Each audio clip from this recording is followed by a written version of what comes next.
Vous voulez seulement dire quelque chose, et vous voulez être compris par l'autre personne, mais parfois, ce n'est pas si facile, c'est pourquoi vous devez apprendre les 3 éléments de base de la communication, comment fonctionne l'exécuteur, l'action, et le récepteur, et c'est ce que vous allez voir ici. Vous allez avoir 1. Une règle de grammaire, pour savoir faire pour dire vos choses. 2. Un texte, pour améliorer votre prononciation. 3.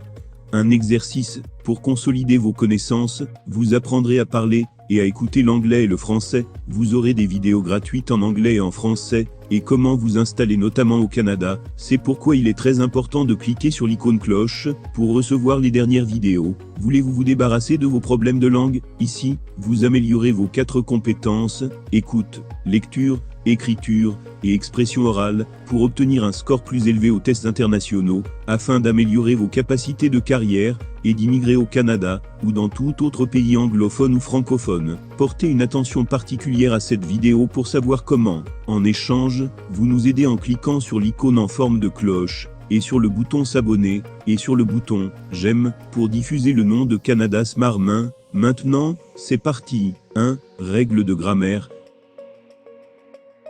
L'interjection, on regroupe dans la classe des interjections les termes qui permettent l'expression d'un sentiment, soulagement, agacement, surprise, ouf, le travail est terminé, je n'avais, hélas, plus rien à lui dire, reproduisent un bruit. On les appelle les onomatopées. Il mit un pied sur la glace et boum. L'interjection est un terme autonome, qui n'a pas de fonction au sein de la phrase. Il peut jouer à lui seul le rôle d'une phrase. Ainsi le grammairien André Gousse réunit les interjections avec certains mots, classés traditionnellement comme adverbes tels que merci, bravo, oui, au sein d'une même classe, celle des mots-phrases.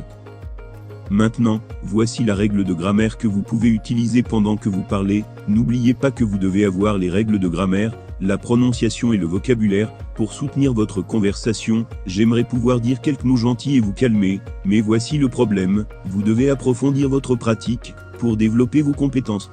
Nous publions ici les bases de la grammaire, de la prononciation et du vocabulaire. Appuyez donc sur le bouton d'abonnement, et l'icône en forme de cloche, pour recevoir les autres vidéos, et augmenter votre capacité à parler. Aussi, contactez-nous pour voir à quel point il est facile et bon marché de vous inscrire à notre programme d'enseignement, où vous pouvez avoir des vidéos, des exercices et des livres, pour soutenir votre travail, et augmenter vos performances, et partagez cette vidéo avec vos amis et aidez-les, de texte. En bons termes. Écoutez, moi je vous propose sans enthousiasme de garder ce mot. Interprète. Ça simplifiera les autres définitions. Interprète.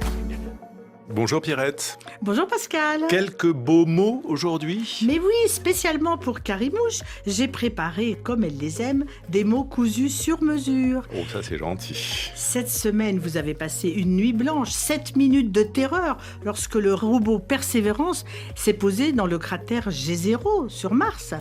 Mais vous avez dit robot ou rover? Robot? Vous avez dit robot? J'ai dit robot. Oui, mais vous auriez pu dire aussi Astromobile, paru au journal officiel en 2000. Véhicule conçu pour se déplacer à la surface d'astres autres que la Terre. Mais attention, petit piège. Un astromobile ou une astromobile? Une. Bravo! Ah! Alors vous savez que sur Mars, l'air est irrespirable. Enfin l'air, j'ose pas parler d'air. Avant de coloniser la planète rouge, il faudra la terraformer. Oh, le vilain mot! Qu'est-ce que c'est que le terraforming en anglais? C'est créer des conditions de vie semblables à celles de la biosphère terrestre en vue de reconstituer un environnement habitable durablement par l'être humain. Mais le chemin pour arriver au bon terme a été plus long qu'un voyage vers Mars. On est parti de terraforming, inventé en 1942 par Jack Williamson, l'auteur des humanoïdes. Et tout d'abord, cela a été traduit par terraformage et terraformation, que les lecteurs de science-fiction connaissent bien. Mais ces mauvaises traductions littérales étaient très employées et les experts de la commission d'enrichissement ont préféré se remettre au travail et a été publié en 2000 le terme écogénèse, qui n'a pas été vraiment très satisfaisant non plus. La commission s'est encore remise au travail et a proposé en 2017, biosphérisation, beaucoup plus transparent, beaucoup plus explicite. C'est pas un beau petit mot cousu sur mesure, ça? Oui, mais pas très simple, hein, quand même. Quand même, on biosphérise une planète. Bon, en tout cas, c'est ce qu'il va falloir faire sur Mars. Enfin, avez-vous dit atterrissage ou landing lorsque vous avez vu le robot Persévérance se poser sur Mars? J'ai rien dit.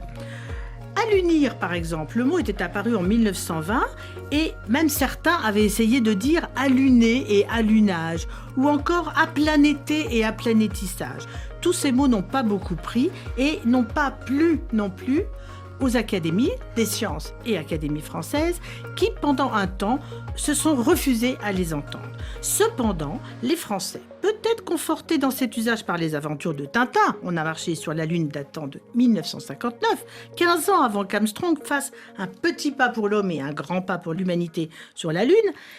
Donc les Français ont cependant massivement utilisé allunissage et allunir. Alors la commission d'enrichissement a révisé sa fiche atterrissage qui datait de 2000 et elle a précisé qu'atterrissage se référant à la Terre ferme, donc au sol et non à la planète Terre, il peut être utilisé pour tout astre.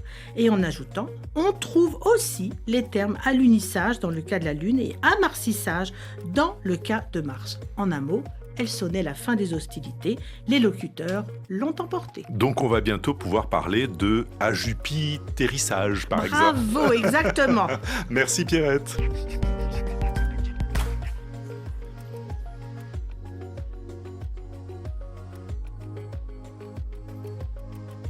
N'oubliez pas d'aller à la description et de vérifier les liens pour les entreprises canadiennes à la recherche d'employés à l'extérieur du Canada. De plus, vous aurez un lien pour notre contact dans la description, puisque vous ne pouvez compter que sur vous-même. Faites votre inscription et cliquez sur « J'aime » et sur les icônes des cloches pour recevoir nos dernières vidéos. 3. Exercice. Lequel est le mot utilisé comme interjection, bruit, pied, hélas, glace? Posez-nous vos questions et bientôt, vous verrez ce que nous avons à dire. Laissez vos commentaires sur cette vidéo, et nous saurons ce que vous aimez, et ce que nous pouvons faire pour mieux vous aider. Merci d'avoir regardé cette vidéo, et soyez sûr que nous serons avec vous dans ce voyage, pour transformer vos rêves en réalité. Continuez à écrire votre histoire, je te verrai au prochain, au revoir.